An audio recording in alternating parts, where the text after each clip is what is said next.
आजचा दैनिक मन्ना. परमेश्वराची स्तुती हो. नवा दिवस नवी आशेमध्ये तुम्हा सर्वांचं स्वागत आहे. घेऊन वाचूया इयोब 33वा अध्याय 4थं वचन. देवाच्या आत्म्याने मला निर्माण केले, मला सर्वशक्तिमान देवाकडून जीवन मिळाले. देवाच्या आत्मेने मला निर्माण केले, मला सर्वशक्तिमान देवाकडून जीवन मिळाले. तर आजच्या जगात आपण बघू शकतो की खूप जणांमध्ये, खूप लोकांमध्ये हा प्रश्न आहे की कोणी मला निर्माण केलं, मला कोणी बनवलं. आजच्या जगामध्ये प्रश्न पडतो.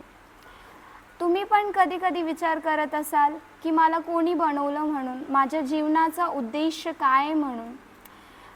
कोणी कोणी तर असं म्हणतं की परमेश्वर आहेच नाही, देव आहेच नाही, असं किती म्हणजे खूप लोक म्हणतात.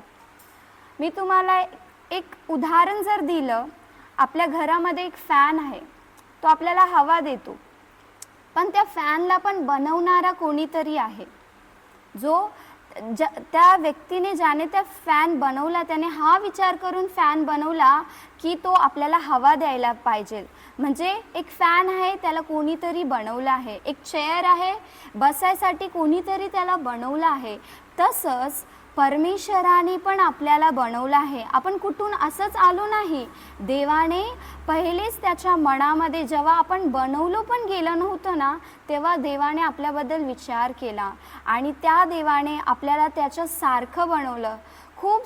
खूप जणांना असा प्रश्न पडतो की मी काळा आहे, मी बारीक आहे, मी जाडा आहे, मी असा आहे, मी तसा आहे, मी चांगला दिसत नाही. खूप जण प्रश्न करतात. पण मला तुम्हाला सांगायचं असं वाटेल की आपण परमेश्वराच्या स्वरूपात बनवलेलं आहे. परमेश्वराने आपल्याला त्याच्यासारखं बनवलं आहे. आपण कोणासारखे दिसतो माहीत आहे का तुम्हाला? आपण परमेश्वरासारखे दिसतो. त्याने त्याच्या स्वरूपात आपल्याला बनवलं आहे. म्हणून मी तुम्हाला सांगते की असा विचार नका करू की माझ्यामध्ये काहीच नाही आहे, मी काळा दिसतो, मी लहान आहे, माझी हाईट वाढत नाही आहे, या माझ्यामध्ये काहीच नाही, असा विचार नका करू. तुम्ही जसे पण आहात ना, देवाने तुम्हाला सुंदर बनवलं आहे. परमेश्वराने तुम्हाला सुंदर निर्माण केलं आहे आणि त्यानेच आपल्याला जीवन दिलं आहे. जर आपण बायबलमध्ये वाचतो तर उत्पत्तीमध्ये आपण बघतो की देवाने काय केलं, एक माती घेतली आणि त्याच्या स्वरूपात आपल्याला बनवलं. आणि जेव्हा देवाने बनवलं आदमला, तेव्हा परमेश्वराने काय केलं माहिती आहे?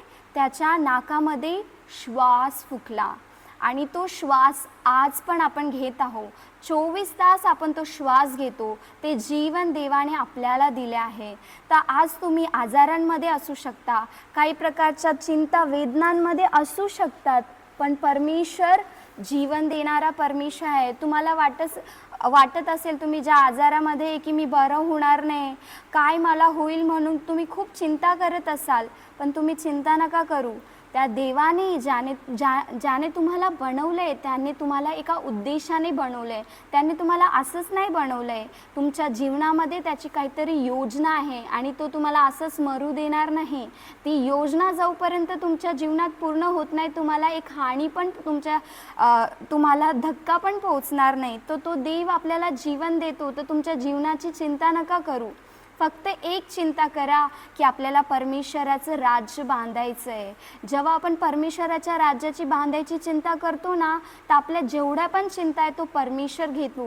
तर हमेशा आपल्याला एवढं लक्षात ठेवायला पाहिजे की देवाने मला बनवलं आहे आणि त्याने मला जीवन दिलं आहे. जर त्याने मला बनवलं आहे तर त्याला माझ्या सगळ्या गोष्टी माहीत आहे. तो माझ्या सगळ्या चिंता जे पण आहे त्याला पुरवेल. पण ज्या देवाने मला बनवलं आहे, मला लागणाऱ्या सगळ्या गोष्टी तो मला पुरवेल.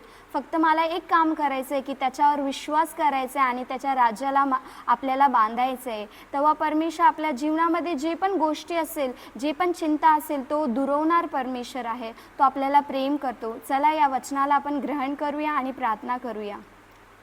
धन्यवाद परमेश्वरा, की तुने आम्हाला घडविले आहे, तुझ्या स्वरूपात तुने आम्हाला निर्माण केलं आहे. आम्ही कुठून आलो नाही परमेश्वरा, पण तुझ्या स्वरूपामध्ये परमेश्वरा तुने बनवलं आहे आणि सगळ्यांच्या जीवनात तुने एक योजना दिली परमेश्वर. आम्ही सगळ्यांना तुने जीवन दान दिले परमेश्वर. हालेलुया. म्हणून आम्ही तुला धन्यवाद करतो परमेश्वर. जर कोणी पण परमेश्वर आजारी आहे परमेश्वर, तर त्यांना तू बरं कर परमेश्वरा आणि त्यांना त्यांची ओळख दाखव की ते परमेश्वराचे पुत्र आणि पुत्री आहे परमेश्वर आणि तू असा विश्वास योग्य आहे करायला म्हणून धन्यवाद. तुझ्या नावाला महिमा, आदर आणि गौरव देतो. येशूच्या नावाने प्रार्थना ऐक माझ्या स्वर्गीय पिता. आमेन.